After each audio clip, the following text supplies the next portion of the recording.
If your toe is throbbing, how do you focus on a healthy foot?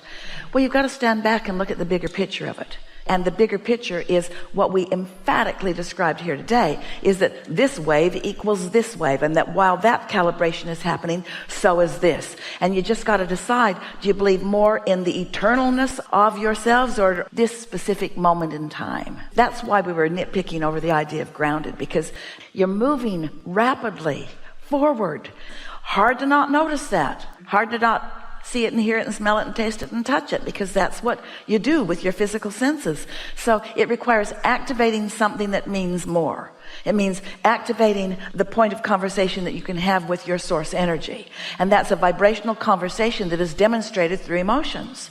So when you feel fear, you're not doing it. When you feel worried, you're not doing it. When you feel like you're not sure of what you're doing, you're not doing it. Want to calibrate it? Yes. So notebook is open and the situation has been described. Give us the emotional clues that obviously let you know how easy it has been and how normal it is for you to have, in this situation, calibrated to what is. I feel distress. I feel sad. I feel powerless sometimes.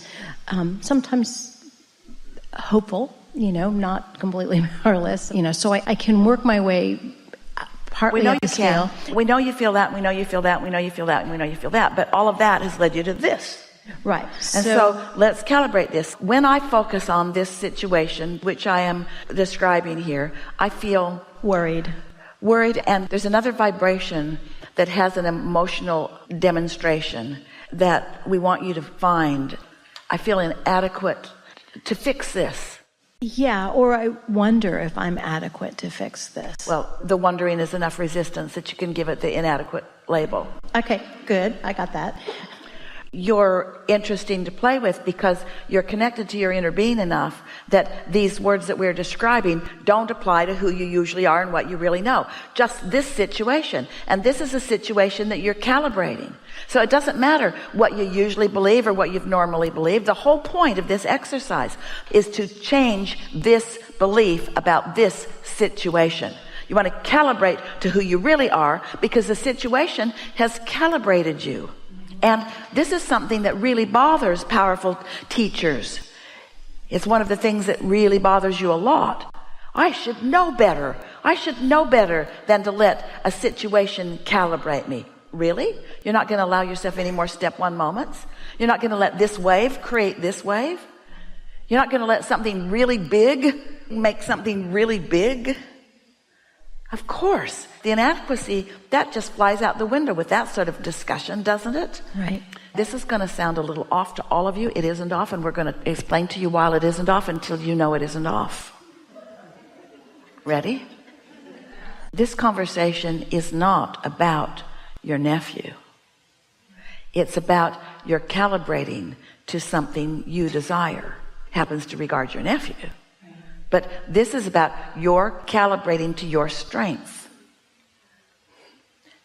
Did you take that ride with us just a little bit?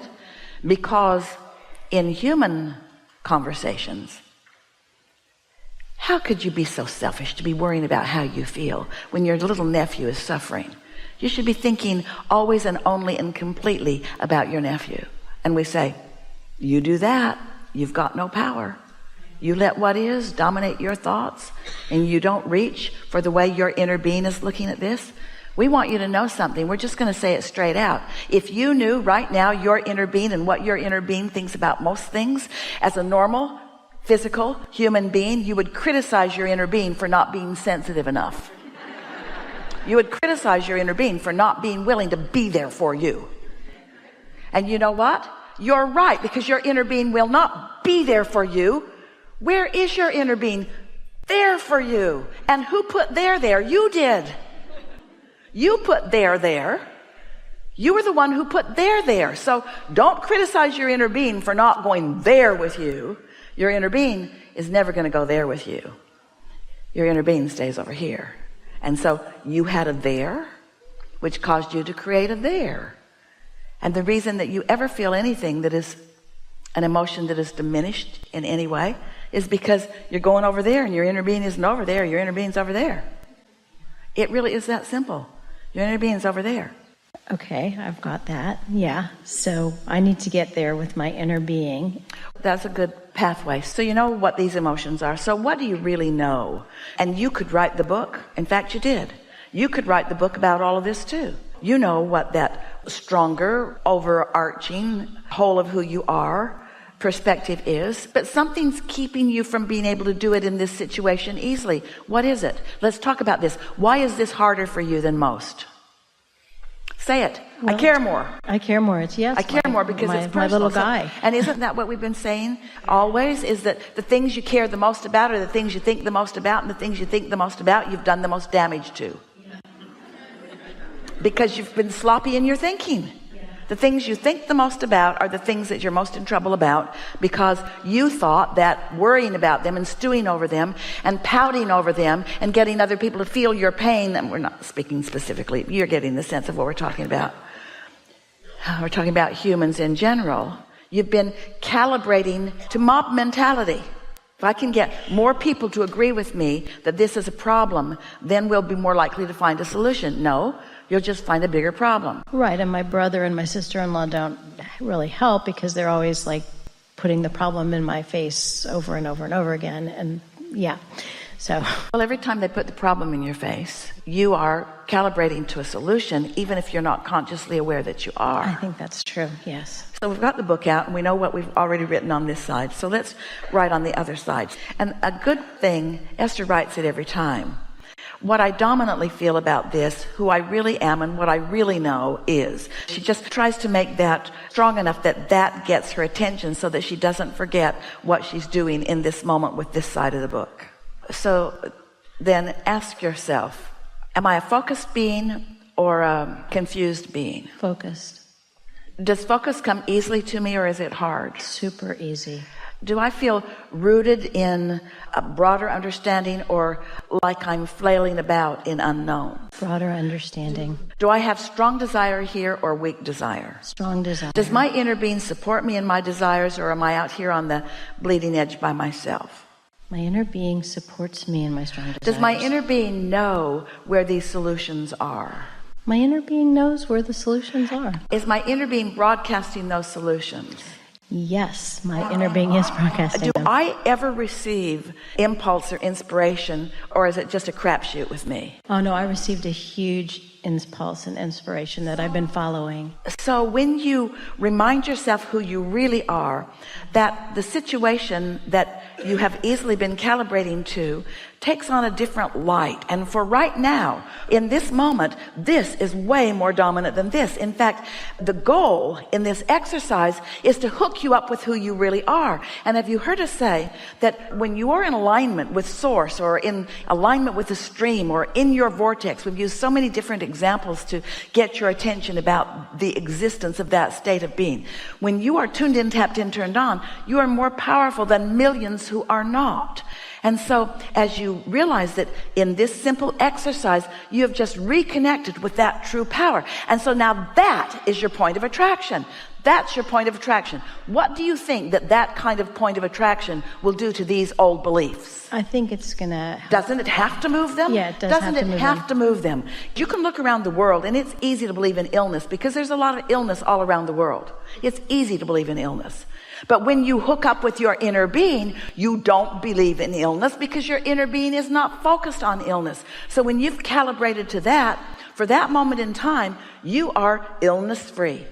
It just doesn't exist in your vibration. And what's making you so mad at yourself is it's where you want to be, it's where you often are, but this situation has made it hard to be, which just means that there are still lingering beliefs. Mm-hmm. We just have to say this to you, to all of you. We love you so much. You know what's coming next. We're sloppy thinkers. We love you so much. You take score too soon. You take score too soon. It's like you calibrate and then you look and see, did it work? Well, you're not calibrating to change that. You're calibrating to assure your vibrational stance. You're calibrating to change your point of attraction. Hear this. This is so big. The whole purpose for calibrating is to change your point of attraction. People who are deliberate creators, you commonly think, I'll get tuned in to this power and then I'll squirt it over there and I'll make that person well. Yeah. I will manipulate the laws of the universe. Now, stay with us. We're right on the brink of something really, really, really important. Esther has to breathe because we're going to yell. There is no such thing as assertion. It does not exist. Assertion does not exist. You don't tune in to assert well-being or to change people and make them not mind your messy kitchen. You tune in to your power. You tune in to your joy. You tune in to your love. But what are you tuning into? Why? What's the whole point of it? Your point of attraction. Your point of attraction. So, is it logical to you that you have a vortex version of your nephew? Yes. And is it logical to you that you have a, grounded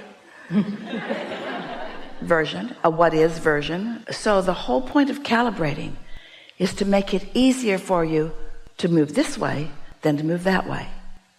To make the groove in the road that makes it easier to go that way than that way. Mm-hmm. To come to believe in desire. Do you know, I'm going to make a strong statement,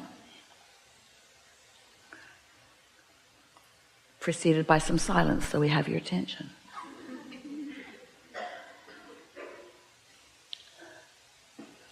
Desire is all you need.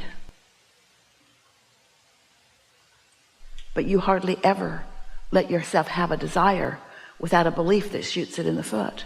And as long as you've got that belief that shoots your desire in the foot, then things about that keep showing themselves to you, which makes you not believe in your desire. But if you could just have a pure desire, your inner being has a pure desire about the things that matter to you.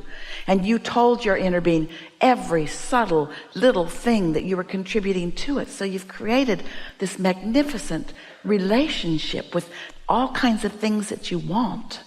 And you don't have to justify them or prove them to anybody or get even one other person to agree with you. All you got to do is line up with your power so that all that power is your point of attraction. So that all that power is your point of attraction. So that all of that is your point of attraction. There's no assertion. There's only attraction. Only attraction. Only attraction. Only attraction. Only attraction. Only attraction. So when we say desire and belief, we love it when your desires and your beliefs match. And you really don't like it when your desires and your beliefs don't match. That's a clue. When you desire something, but you know what you do? And others have been the reason that you so often do it. Oh, we got to breathe here for just a minute. This is so big. You have so willingly calibrated to beliefs about stuff you don't even want. And why do you do it? Everybody else's. That's what they believe, and I don't want to look dumb. I don't want to look fanciful. I need to be grounded. I don't want to be weird. Yeah, you do. Yeah, you do. Yeah. You want to find the power of your desire, and you want to hang around there often. And your wonderful guidance system will show you every time you stray a little bit, and now you know what to do about it. And is it a bad thing that you have negative emotion? No, it's guidance. Is it a bad thing that you're living some life that's causing you to make more? No, it's what you came for. You said, I'll go and I'll mix it up and I'll explore, and new desires will be born from what I see. Boom. And then I will calibrate to them. And I will make my former bogus, flawed premise beliefs modify to match my desire. That's what you said. Enough? Thank you so much. That was perfect. Yeah.